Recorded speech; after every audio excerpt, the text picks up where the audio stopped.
मतदानाच्या दिनांकापर्यंत असं चालू राहील। कारण माननीय निवडणूक आयोगाच्या निर्देशानुसार जास्तीत जास्त मतदार जनजागृती करण्याचा आमचा विचार आहे। त्या दृष्टिकोनातून आम्ही दररोज नवीन नवीन ॲक्टिव्हिटीज घेत आहोत। त्याच योजनेतला एक आजचा भाग म्हणून आपण महानगरपालिकेच्या मालकीच्या छत्रपती संभाजी उद्यान येथे हा कार्यक्रम आयोजित केला आहे। यामागचा उद्देश असा की शहरातील जास्तीत जास्त गर्दी आणि जास्तीत जास्त फुटबॉल महापालिकेच्या भागेतून असतो, त्यामुळे आम्ही ही जागेची या जागेची निवड केली। या प्रकारे आम्ही अजून दुसऱ्या ठिकाणी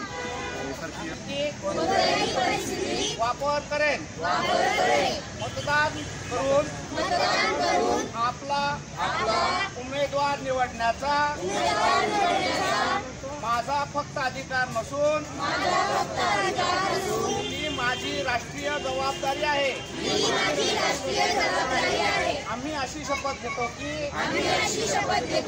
देशाकरता जनतेच्या इच्छा आकांक्षा पूर्ण करू शकणाऱ्या सर्वोत्तम उमेदवाराची निवड करण्यासाठी मी व माझ्या कुटुंबातील सदस्यांना तसेच माझ्या परिचित व्यक्तींना मतदान करण्यासाठी प्रेरित व प्रोत्साहित करेन।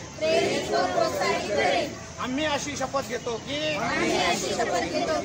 धर्म, वंश, जात, समाज, भाषा याचा विचार खाली न येता किंवा कोणत्याही प्रबोधनास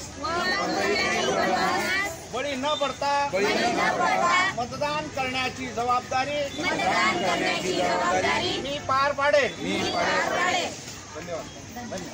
सर, मला सांगा, हा मतदान जनजागृतीचा कार्यक्रम अजून किती दिवस चालणार आहे आणि आतापर्यंत किती मतदान जनजागृती